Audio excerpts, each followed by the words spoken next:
Today, you're going to be sick so sick you'll prop your forehead on the sink because you didn't listen to the Stick to Wrestling podcast on time. Wait, usually I have a song that everyone's heard, but you have heard that song. That is X's Nausea, and that's the lead-in music that we use every week for Stick to Wrestling. If you have not listened to X, go out and download Los Angeles, one of the greatest albums of all time. And you're listening to Stick to Wrestling. With that said, thank you listening. I know there are a lot of good podcasts out there, but this is the only wicked good podcast out there. Give us 60 minutes, and we will give you a RAWBONE podcast. Follow me, John McAdam, on Twitter. Put in the name John McAdam in the search and bring up the two guys who are hitting each other with chairs. With that, I would like to bring on my convivial co-host, Mr. Sean Goodwin. Sean, how are you today? We're going in the Wayback Machine back to the 70s. John made the unfortunate mistake of going, pick a show to me. So, of course, that means, we're going to do something other than 1989. And in this case, we're talking 1970. But before we get to that, just to let you know that we do have a Facebook group. We also have a YouTube page. Go figure. Yep, we have a little YouTube page. So check that out. You'll have clips of the show on there and older shows that you can find on there. If you come on the Facebook page, you could see the newest links, as Sweet Lou and Brian are nice enough to put up when they finish them up. They do a great job on that. You also on the Facebook group get matches from around the world, magazine scans from the 50s to the 80s, a bunch of fans who have seen events from around the world. Pictures you've probably never seen before, John's daily results and listings, and just all the good things about Facebook without the unpleasant aftertaste. There you go. And yeah, I want to thank the Arcadian Vanguard Network for uploading our episodes onto YouTube. Here's what I'd like you guys to do. Number one, subscribe to the Stick to Wrestling podcast via YouTube. And number two, leave all kinds of flowery comments about how much you love this show. Yeah, all that. And if you could do that as soon as possible, that'd be awesome. As ASAP, as they said in the 90s. Indeed. All right. So, Sean, I kind of I asked you for a recommendation on the show we would be doing today, and I feel like you chose wisely. Let is a Freudian slip. Well, okay. It is a very random show. And I picked it because of the people in it. Because you have a lot of names who are either going to be stars, were stars, have been, it's kind of an eclectic mishmash. This takes place on August 7th, 1976 at Madison Square Garden. And right at this point, is this kind of the apex for the Fed in the 70s this year? Good question. I would have to say, 77 might have been. Superstar Billy Graham sold out Madison Square Garden all but one time. 76 I know was a good year for them, but 77 was an excellent year as well. They were on a roll.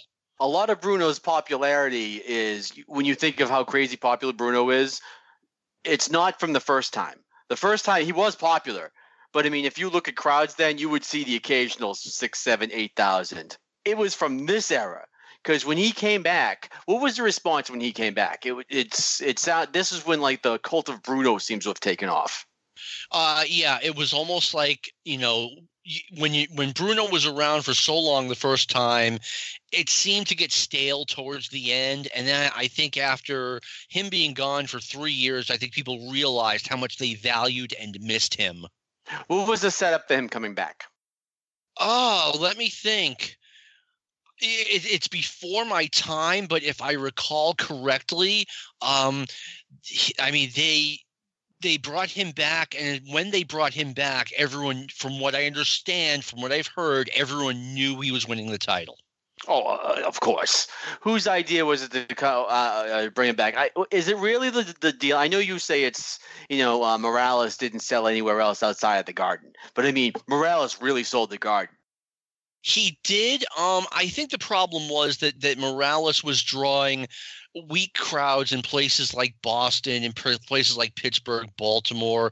And I think another problem is, and I'm not saying this in a racist manner at all, I think Vince Sr., would rather have a more eclectic group of fans than an arena full of Hispanics that are there to cheer Pedro Morales. What do you think his memories are of Rocca?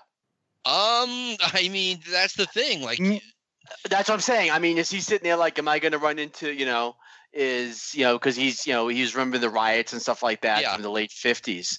So, I mean, are those images coming back to him?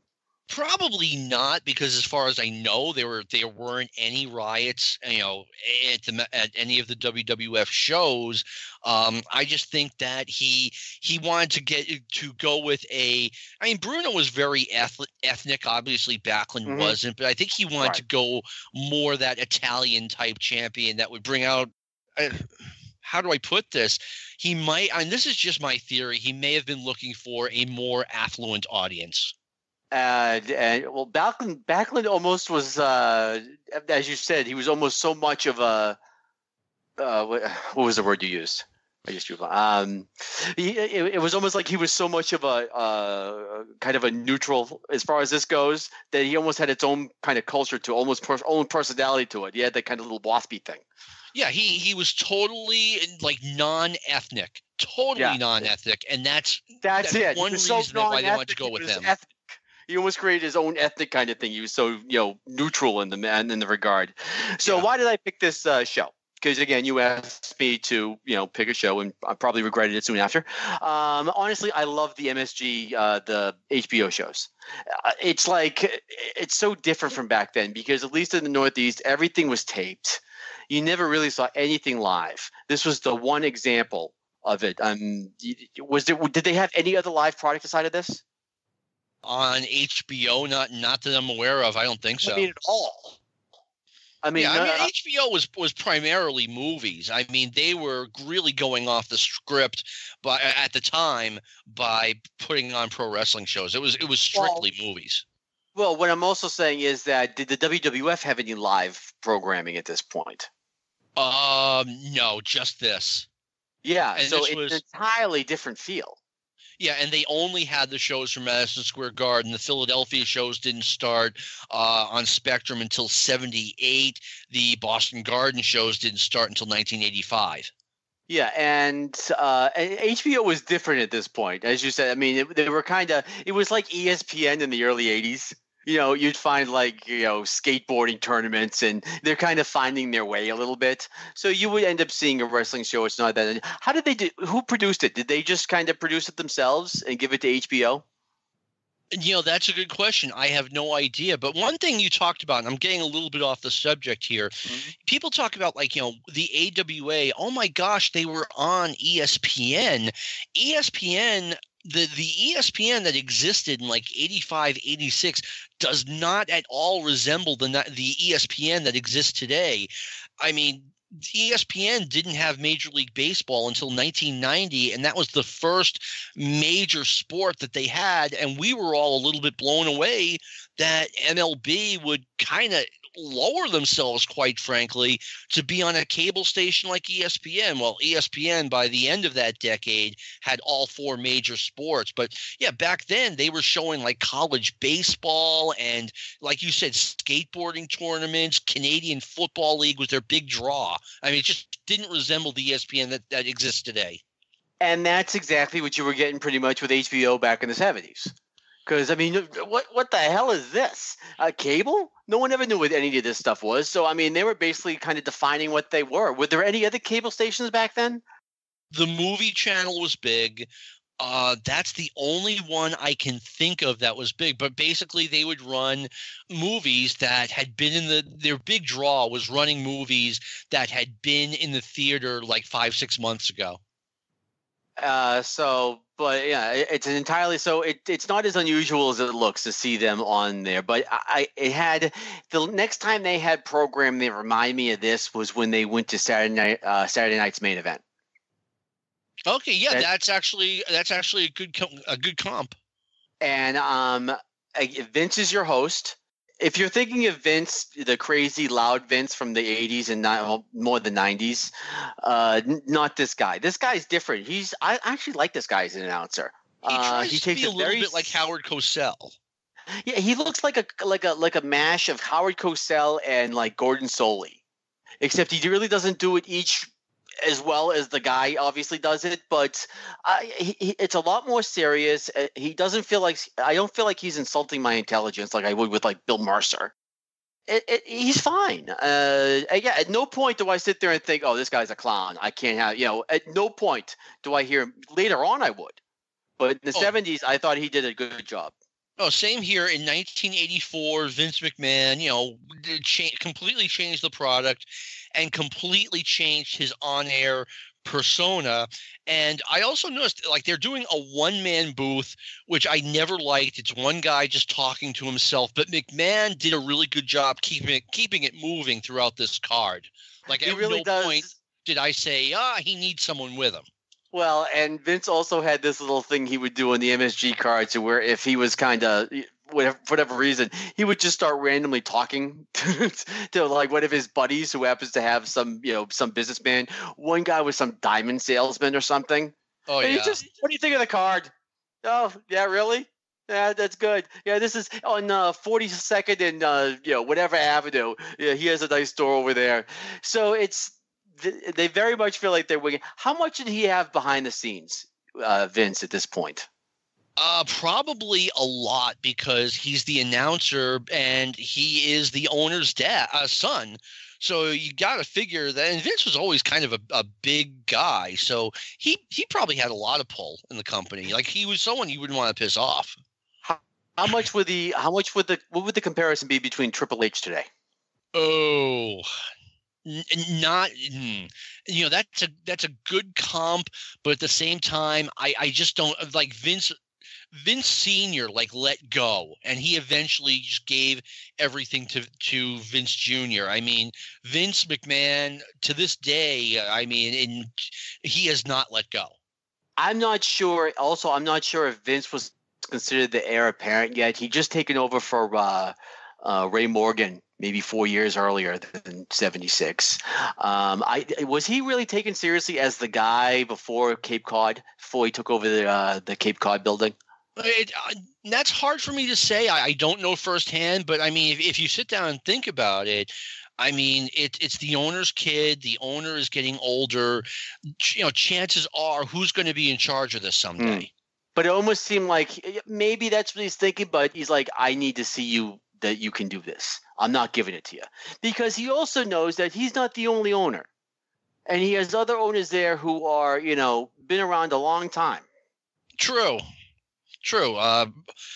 Excuse me. Monsoon had points. I think Skolin had points. Am I missing anyone else?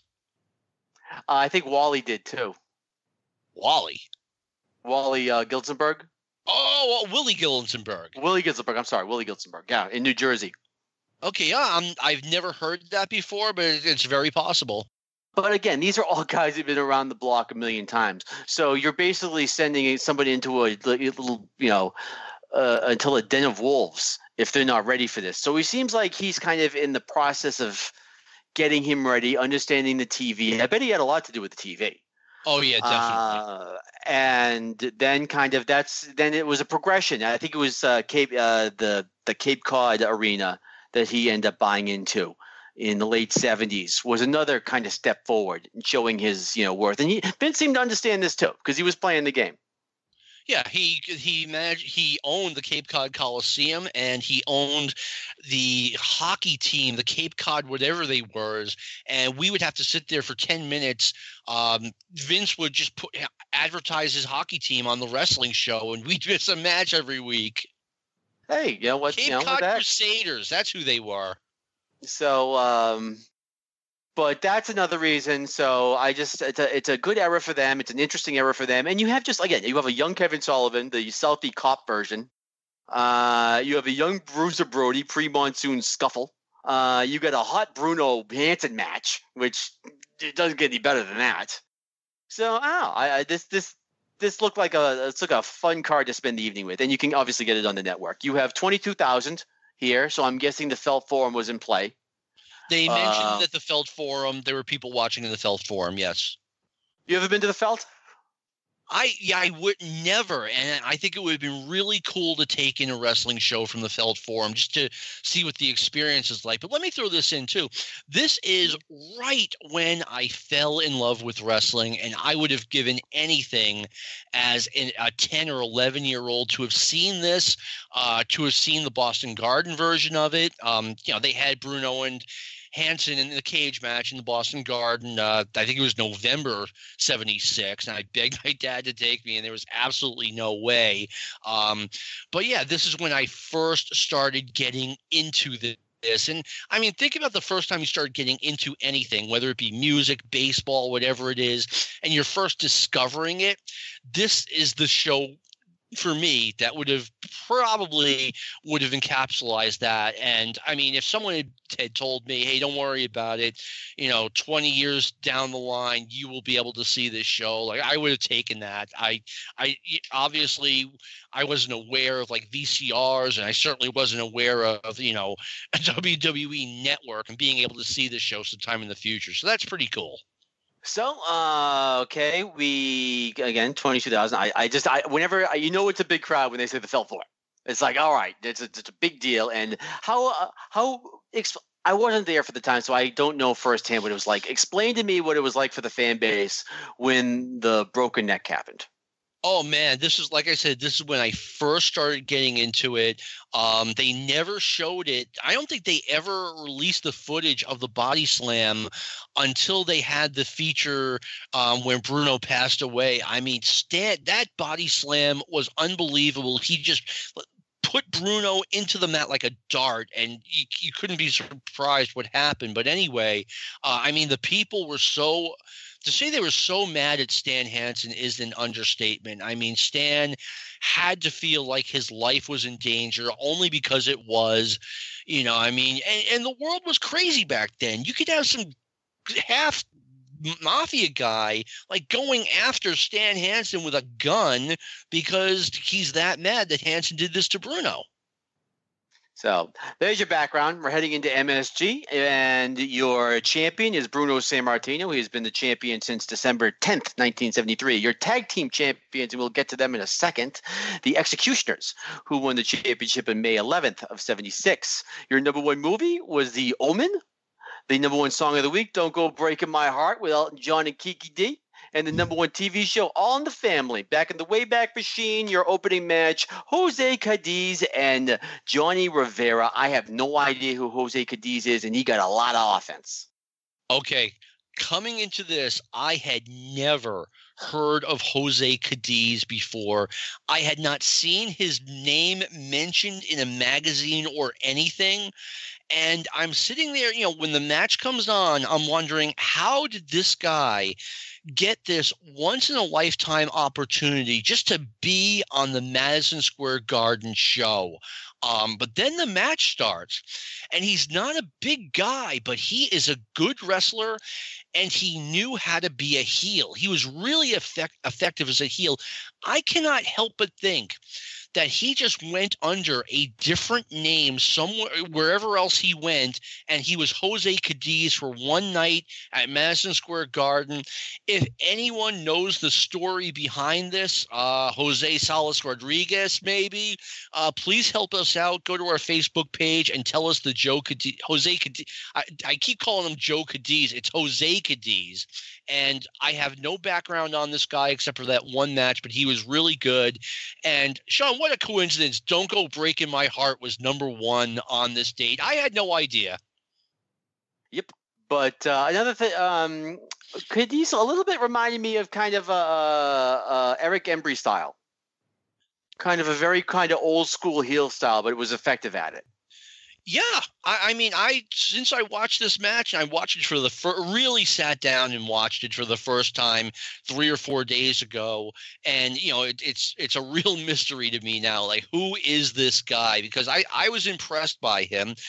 Johnny Rivera won, to no surprise. Rivera was one of those guys who was just over. He was a I think he was not even a jobber to the stars guy. He was a guy who won on television maybe once or twice a year, or he would get to team with Ivan Putski or Bobo Brazil on TV once or twice a year. And that was enough to differentiate him from like the real, guys who do nothing but jobs like Frank Williams and Pete McKay. Okay. Next one up, we have Johnny Rodz and Estie Jones. Again, I like Estie at this point. Because I remember seeing him in mid '80s, and he seemed very slow at that point. But then I saw him back around '78, '77. And he was, even in the early '80s, it seemed a little more, he seemed a little more crisp. But even Vince with his, like, I know they did it all the time, but SD would get some offense going, and then Vince would go, "There's SD boogalooing," and you're like, "Oh, damn!" And you just kill him right there. Okay, couple of points I'd like to go over. Number one, I absolutely loved matches like SD Jones and Johnny Rodz, because on TV almost every week, SD Jones would be matched up against, Baron von Raschke or Stan Hansen, and you knew who was going to win that one. Johnny Rodz would be up against Bobo Brazil or Ivan Putski, and you knew who was winning that one. But now that they're matched up against each other, as a kid, I wanted to know who was going to win. And this was a good match. This might have been the second best match on the card. It was a very good match. Rodz was always good. And not only that, but Rodz had those tights that were made out of the set of the Electric Company kid show. Did you see those tights? My God. His Java Rook tights from when he got a push in Los Angeles briefly in 1976. But here's something I think you'd appreciate, Sean. Number one, SD came back in 1981 all jacked up. I mean, he looked like he had been living on the bench press, noticeable gain in bulk. And I think, obviously that helped him in some ways, but it hurt him in some ways because it took away all of his mobility. Yeah. Yeah, it slowed him down. Absolutely. Yeah. And he remained with the WWF. He came back in 81. I think he was still around until like 88.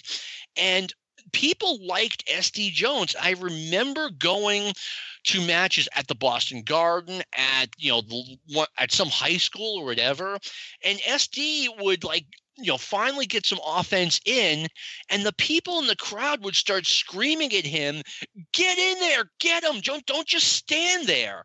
And that was like his gimmick. He'd get some offense in, and then he'd kind of clench his fists and blink at the guy, and people at the live shows would go nuts, like, "SD, get him! Don't do this!" And he'd do it every time. But he was popular with the crowds back then. I should mention, during the first match, you had a tradition that took place at MSG at every one of these shows, which is, of course, Mrs. Krieger has to make her appearance. Was that arranged? I mean, it happened once every show. Yeah, I think Vince Sr. had some affection for her. I mean, she was a character. She was always there. She got into it. So I think that was the whole thing, that Vince Sr. just liked her. Another tradition they had at Madison Square Garden, the announcer on this show was terrible, the ring announcer. I mean, and you could tell he was appointed by the New York State Athletic Commission. He had no business being a ring announcer. He would just be in there stumbling over words. And this is just another reason why I hate state athletic commissions, because of things like this. Oh, that's a long-standing tradition. Up until they brought in Finkel. I mean, it was the guy. They would mess up the names. They would mess up the types of matches. They would have a little card in front of them. It's not like they had to memorize it ahead of time, and they would still mess it up anyway. One time, he calls. Still, my favorite was they were bringing back Jack Lanza. I can't remember. Who's the old guy? The announcer who was like 90 years old. Oh, I don't remember his name, but I remember he was announcing at the Spectrum once. Oh, you mean Joe McHugh? Joe McHugh. So Joe McHugh gets up there, and he's at the beginning. He gets there, and he goes, "And now we have Blackjack, and he stops, Lanza, and then after that he just goes, La Lanza, Like, I don't care. I'm Joe McHugh. I could be wrong if I want to be. Screw you. Your name's Lanza now. Oh, yeah. I mean, I remember in the Spectrum, I want to say 80 or 81, some guy who was on TV, and I can't remember his name, but he's wrestling at the Spectrum. Hey, it's kind of a big deal.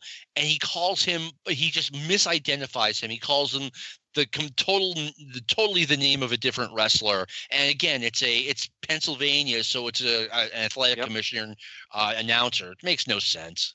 It's like Bill Mercer. They're not only bad, but they're arrogant about being bad. Yeah, because, hey, I'm not working for the promotion. Exactly. By the way, Lou just let us know we're on the air. The bullets are flying. It's my friend Jesus Salas Rodriguez, not Jose. So I'm calling Jose, Joe, and Jesus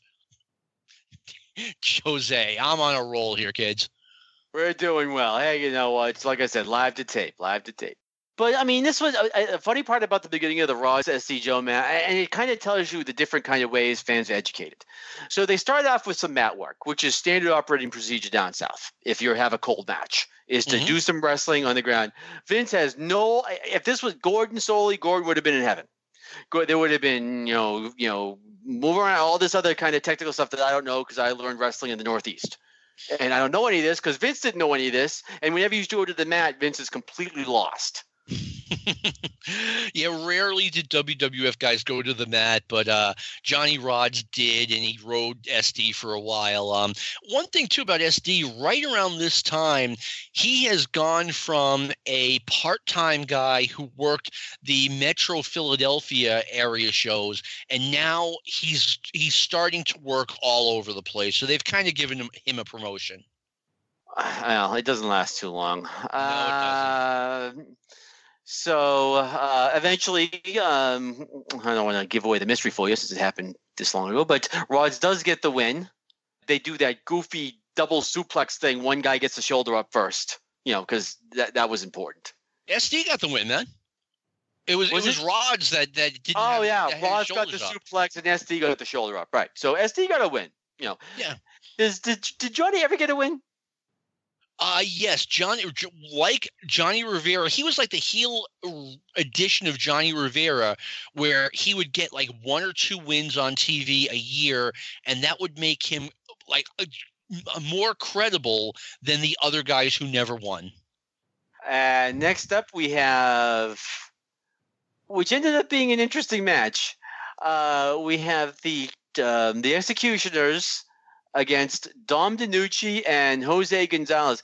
Jose and Rivera, is that the Invaders? Yes, they were. They were the Invaders in 83, early 84. Okay. So the Executioners, that is a very old Killer Kowalski and a very young John Studd. How did the ideas for the Executioners come up? Okay, this is what I'm guessing. Now, let me start by saying, if you were a WWF fan for any length of time, which by this point I was not, okay?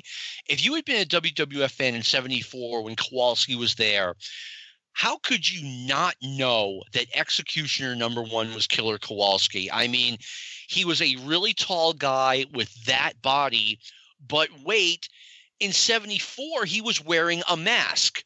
He did the gimmick where he wore a mask and he said, well, it's to keep wrestlers from pulling my hair and pulling my ears. And then he would put a foreign object in the mask. Of course, the mask was really there so that Walter wouldn't lose his toupee. But then I think about this some more. I'm watching this match. I'm like, how did you not know, if you were a fan for like 3 years, how Executioner #2 was not Chuck O'Connor? Because he's a tall guy with the same body and he's got the blonde hair sticking out of the mask.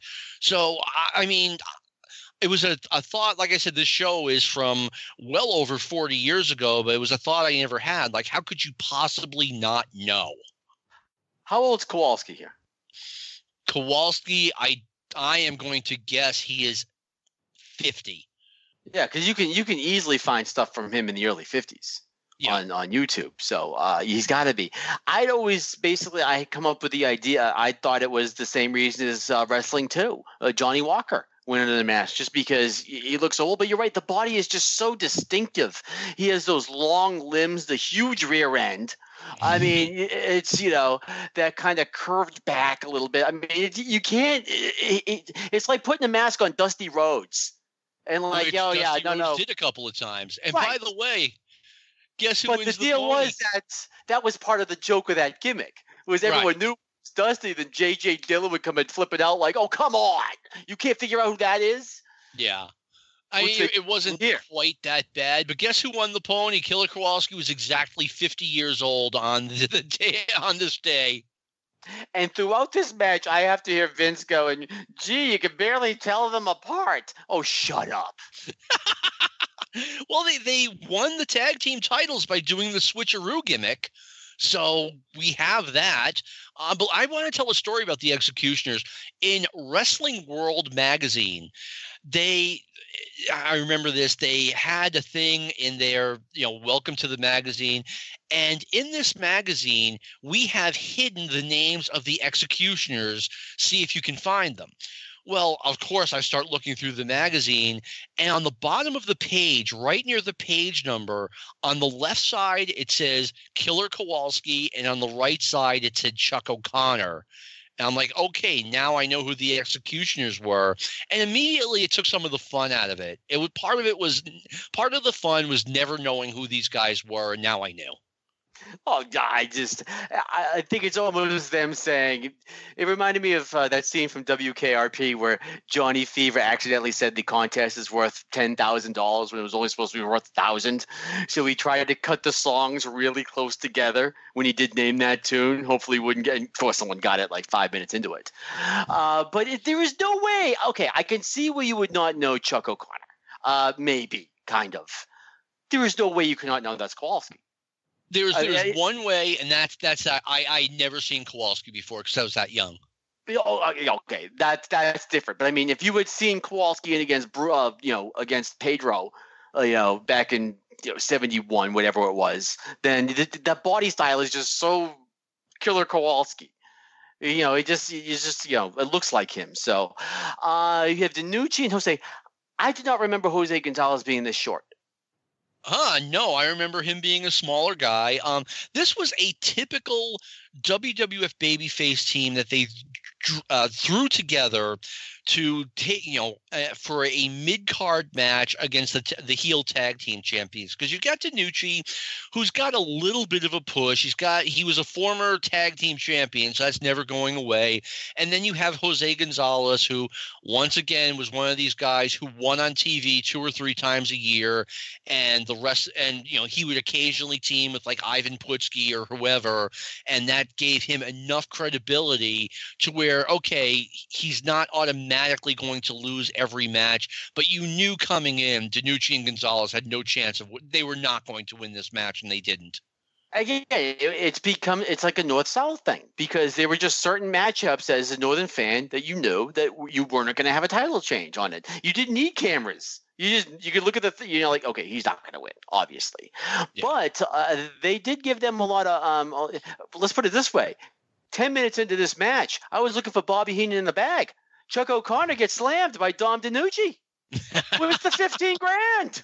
They actually, and they lost. It was a 2 out of 3 fall match, and one of the Executioners lost by pinfall. Dom could have used 15 large, back in 1976. So Kowalski gets it, and in the first fall, you have there's trouble in River City, which was pretty much a tradition in every MSG show. Again, that Vince someone would be in trouble in River City. So that happened also. But again, it's you needed. It was strange because you needed like a Kowalski ended up getting the pin after getting the crap beaten out of him, and they needed like the Dick Worley, who was not one of his better efforts here. Dick Worley getting distracted. I mean, it was like going out of their way to downplay this monster team. Were they trying to make them maybe look beatable? I can't see. I think that was just the way it was. They had the heels sell for the baby faces to make the crowd happy. I personally thought that they oversold a little bit. I mean, the Executioners still are in the middle of a hot program with Strongbow and White Wolf at this point. So watching this match, I'm like, okay, they're just giving these guys too much. Exactly. That's why I was so surprised. I was it just seemed counterproductive for what they were, but it also seemed like they were trying to back away from what they were doing with when they cornered themselves with the Samoans in 1980, when they had them beat everybody. So finally, they had to put a super team together to show that they was possible they could be beaten, because they basically wiped out their entire babyface tag team roster. You know what, though? I don't know if that's exactly how it happened, because you got to remember, too, Bob Backlund beat both of the Samoans in singles matches. So it's not like they're unbeatable. Yeah, I know, but that's different. Nah, it is. I mean, yeah. Again, this goes back to whenever you see a tag team guy in with the champ, no matter how good the tag team is. But but look at that. He tried it with both of those guys. It still didn't work. So I guess they had to do it as a tag team. So I don't know. Maybe because they did give up a lot of offense to this team. I mean, I could see if they were in there with White Wolf and Strongbow. But I mean, they gave up again. The first one was kind of almost a flukish fall, and then Kowalski takes a pin from Dom. Yeah. I guess in a way it didn't matter. I mean, Stud was his real life protege, and I'm sure in a way he was protecting him. But just as an FYI, both executioners got singles matches around the horn, not around the horn, but in certain arenas against Bruno Sammartino. Like, I know Executioner 1 got a title match in Long Island against Bruno. I'm thinking, did Dom slip somebody a little something? I mean, Dom's getting taken care of in this match. It probably has a lot to do. You know what? Him and Kowalski, I don't know what their relationship is, but they go way back. Yeah, I mean, they both ended up having teaching schools and stuff like that later on, so you could see where that kind of an interest would be between the two of them. I think Kowalski's school is already open. I think. I could be wrong about that. What's that? Yeah, you may do. So, okay, we have one weird spot. I almost forgot about this. Does something happens to Kowalski at some point in this match, because there's a spot where Stud, I don't know if he got a concussion or he just got bad winded or something, but there was a spot where Kowalski goes up to the top to do one of those double axe handle things, and he just came down again. He kind of slipped and just came down, and then you hear Stud yell over. I can't. I'm not going to say Executioner 1 and 2. You hear Stud yell over. Goes, "You want to try it again?" And he just kind of waves him off. I noticed there was a point where Stud and DiNucci were like talking to each other, and DiNucci is like, "Hey, are you okay?" He said something to that effect. Like the match, DiNucci was in the Executioner's corner. His back was to John Studd, and him and Kowalski were talking to each other, and it looked really weird. Yeah, because and the match ended up ending a few minutes later when Studd pins Gonzales for the third fall. But I would say Gonzales and Dom got at least half the offense in this match. Yeah, and it was actually a good match for what you would expect. Okay, and this I was kind of looking forward to. Bruiser Brody and Kevin Sullivan. Both Brody at this point kind of looks like he's kind of getting that, but Sullivan looks completely different. Oh, you know what? I wanted to talk about this. When someone brings up the name, Kevin Sullivan had a long career and he had a lot of different incarnations. But when someone says to me, "Hey, Kevin Sullivan," this is the first Kevin Sullivan that comes to mind because it's the Kevin Sullivan I grew up with. He has that really stocky Kevin Sullivan body, not as muscular, but he has that kind of stocky and really round moon face, kind of short hair. And again, he's a Southie cop is the best way I can put it. And with a little mustache. What was the reception to him in '76 in WWF? I mean, he got right around the same level push as a Jose Gonzalez, as a Baron Mikel Cicluna. I know he was popular around here because he was billed from and was legitimately from Lexington, Massachusetts. So he was on the Witchy shows a lot. He was on the Boston Garden shows a lot. Did he ever work for Santos? I don't think so, but I'm not sure. Then again, Kevin, I think he started in the business in '71. So the more I think about it, yeah, probably. Okay, so now Brody's about to get his big push. What is Brody's background coming into this? Well, this was the first time he was ever billed as Bruiser Brody. Before that, he was in Mid-South. He was in Florida as well as Frank Goodish. But Vince Sr. had a reputation of taking a young guy and giving him an Irish last name, like Blackjack Mulligan, in this case, like Bruiser Brody. And yeah, so he was not a big star yet. He'd gotten a little bit of a push in Louisiana. He'd been to Florida, but this is the first time where, okay, this guy's a star. And you know what? Looking at him, even, I was young when this was happening, and I'm not going to say, oh yeah, when I was a kid, I knew this guy was going to be a big star. But you had to look at Bruiser Brody and say, oh man, this guy has just limitless potential. He's so big, tall, and thick. How long did it take to get from here to Bruno? Bruno was his next opponent. At this time, usually the heel would come in, he would get a match like this against a mid-card guy like Sullivan, and then go straight to Bruno. Yeah, this is usually where Chief Jay comes in. Very often. I know what you're saying. Chief Jay gets slaughtered in 2 minutes, or not even 2 minutes, by getting sneak attacked, and Bruno would come out and to help him out, and the next thing you know, Bruno against that heel is being announced. Yeah, Waldo polished him off in 75 in about under 10 seconds. He flipped him into the ropes. He did the Ray Stevens bit, except nowhere near as graceful as Ray Stevens. And he ended up out on the floor, and that was it. Bruno came out to help him out, and as they're walking back, the announcement happens. So, it was a well-oiled That's machine. right. I forgot about that. So that's basically so. No, they didn't even get him out back yet. This is what happens when you don't get the nice Christmas presents for the MSG staff. There you go. But this was why, just as a reminder, this is why they would put the main event on early. It was so they could have the announcement for the next card. But go ahead. Oh, yeah, absolutely. One thing I always wondered, and even when I was younger, why they did not have a real program with Bruiser Brody against Andre the Giant, because I think that would have been a huge draw.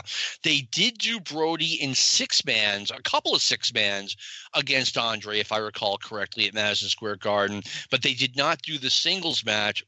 And this isn't, early 80s, mid 80s Brody where he's not cooperating and he's not doing jobs. I mean, he did a clean pinfall for Bruno around the horn, and it's Andre the Giant. There's no, shame in losing to him. So I always thought the WWF missed a big opportunity by not having an angle on TV where Brody busts Andre up and they go around the horn. Monsoon must have been really mad. That's you know what? That's actually a really good point. Brody didn't leave right away after the Gorilla Monsoon fight, which we had an eyewitness to here on this show a few months back. But yeah, maybe, they said, all right, well, Gorilla will make this up to you by not giving him that big money run. And Kevin ends up, this goes 229. Obviously it's going to, and he gets Luger's torture rack. And I never saw that as a finisher again between Brody using it at this point and Luger bringing it back in 85 or 86. Was that the move that supposedly Bruno got Rogers on? Yes, it was the exact move. I've seen the still photos. Okay. And speaking of the second half of the upcoming tag team feud, the Baron and Rocky Tamayo against Billy White Wolf and Chief Jay. Right. Now, Strongbow and White Wolf had already had their first match against the Executioners at the Shea Stadium show, which took place the month before, about 6 weeks before this event. So that feud was already going, but obviously we're recharging these two teams, so to speak. You don't want to have the exact show that you had on Shea Stadium, so you give both of these guys a win. I don't mean to overuse this term, but both Cicluna and Tamayo were guys who got wins on TV. I mean, Cicluna maybe 2 or 3 wins on TV a year, and that's both the championship and all-star show. And Tamayo would get maybe 1 or 2 wins a year, and it was just enough to get them get us, the fans, to take them seriously enough. Keep them viable. And also, Cicluna back in, I think, in the late 60s, early 70s, he had a couple title shots, didn't he? He had title matches against Bruno at Madison Square Garden. Yeah.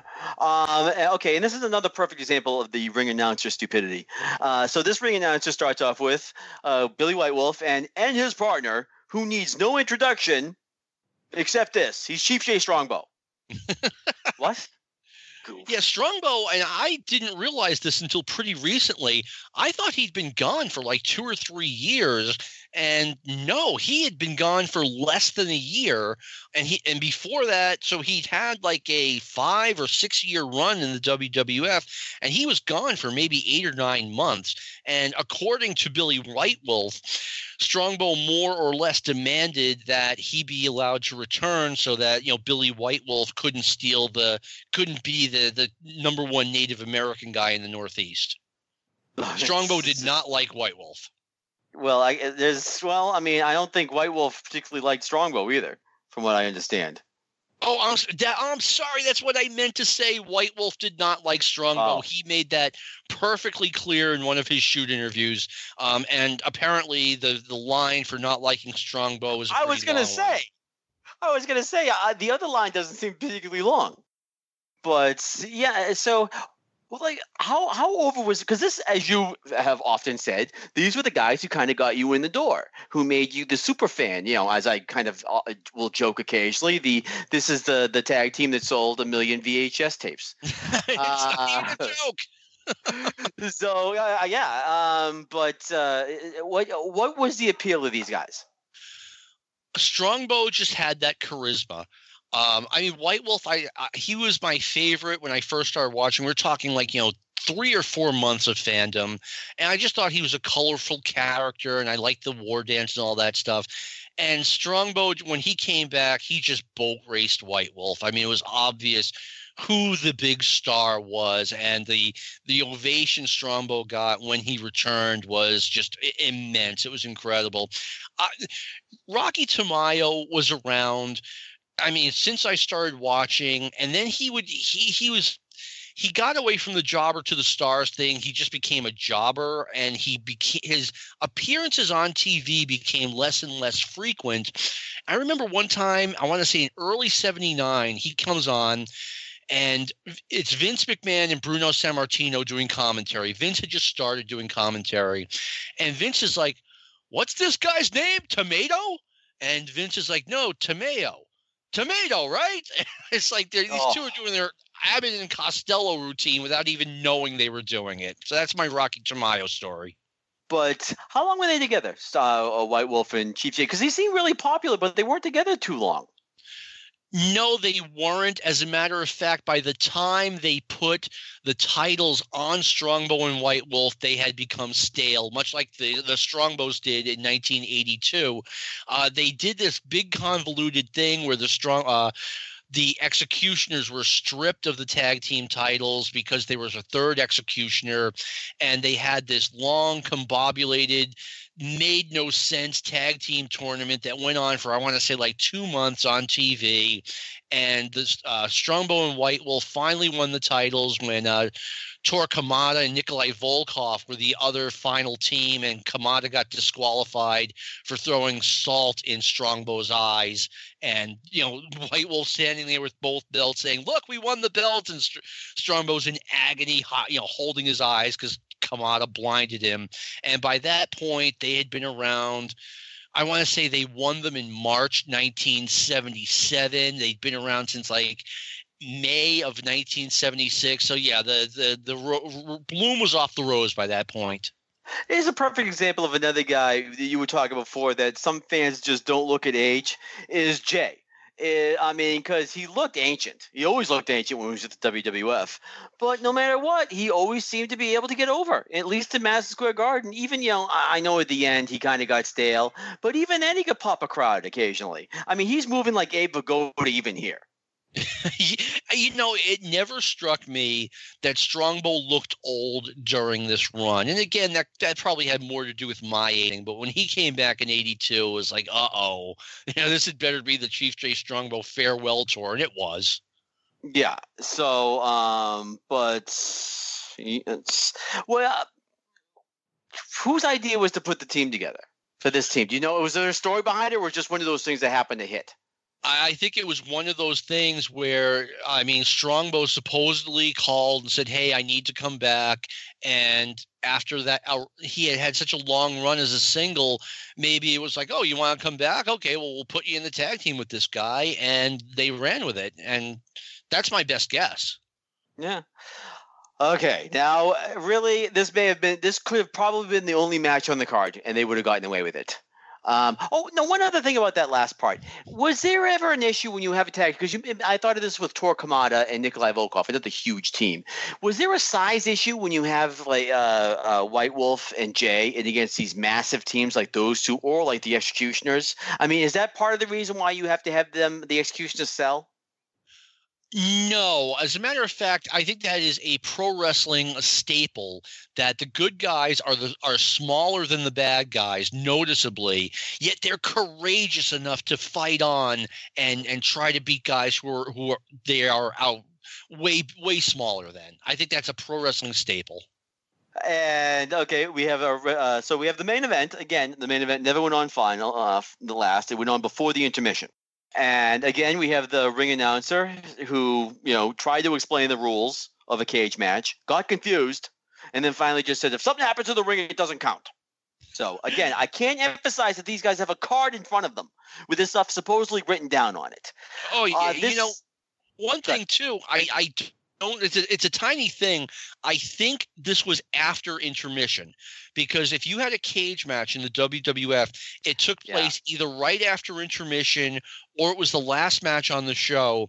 And I want to emphasize this maybe to our younger audience. I remember the day, I think it was in '98, when I saw that, just on an episode of Raw, they lowered the cage into the ring, and that's all they needed to do. Boom, cages. Took 60 seconds for there to be not a cage to there is a cage. These cages in the 70s and early 80s, they took a long time to set up, somewhere between 20, right around 20 minutes, sometimes right around 25 minutes, but it was a sizable chunk of time. Yeah, but I kind of liked it because, again, the way it was timed, it built the suspense to it. You saw them kind of tying it up. It made it look like a bigger deal, the ordeal it was to get the cage up. It was almost like a metaphor for what was about to happen. And the best part about first of all, Vince says that Blassie was reluctant. I have no doubt. If I am the manager of Stan Hansen, then I'm reluctant to this. But they're not even making bones about the fact that this is going to be an ass kicking. I mean, they're not even making. This is one of the few times I ever seen a cage match. I guess you see it with Bruno occasionally, where it happens as it's supposed to. Not someone gets backdropped and accidentally falls through the cage, or like the strap match and stuff like that. Bruno beats the tar out of Stan. Okay, they have to do that. I don't even know why they did it. They did the leg tangled into the rope stupidity. But I mean, it didn't matter because Stan wasn't moving. It took like Stan another 3 minutes to move after the match. I mean, he sold this thing. And this is how a blow-off match should be. I agree 100%. You and I have talked about how WWF cage matches, like you said, they have a lot of stupid finishes. This was how to do a cage match if you're going to have those rules. As soon as the match started, Stan Hansen was trying to run out of the cage, and Bruno would stop him. And I thought it was great psychology on Hansen's part that even though he's a big guy, he's still a chicken bleep heel. Also, they did the thing with Stan Hansen and the loaded elbow pad, more psychology that in the middle of the match, Stan seems kind of defeated, and Bruno takes that elbow pad away from him and starts beating on him with it and rendering Stan Hansen to an absolute bloody mess. I mean, his whole face was completely covered in blood. But they did an angle where the elbow pad, Stan Hansen's elbow pad, was allegedly loaded. And Fred Blassie would be like, no, you're making stuff up, McMahon. And they did an interview at ringside, and Stan Hansen showing, the lariat and what he's going to do, like has his arm up in a threatening manner. And Vince McMahon just taps the elbow pad, and a bunch of silver dollars come pouring out of it onto the arena floor. And everyone watching, meaning the live crowd in the arena, went nuts, because now we have proof that Stan Hansen has this loaded elbow pad.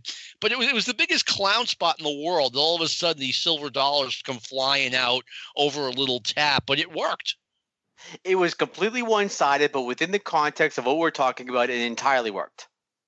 Yeah, this is exactly what the fans wanted after what happened with the broken neck, and they're still mad about it, and you could not have any other finish.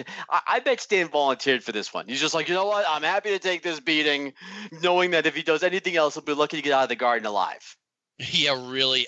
He's lucky to get out alive anyway. And you got to remember, too, they had the match in April where Bruno legitimately got his neck broken.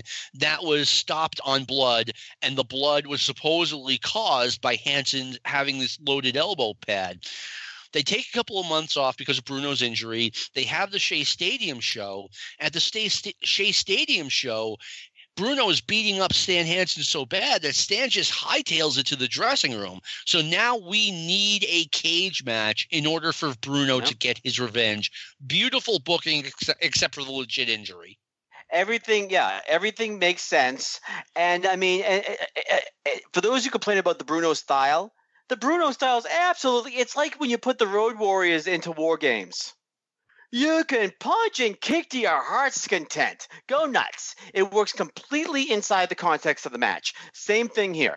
Bruno's style of just, Bruno's like, this is like Hulk Hogan good guy stuff where he's thumbing the guy's eye. And Vince keeps having to remind, there's no rules. I'm just saying, you can do it. But this crowd is nuts.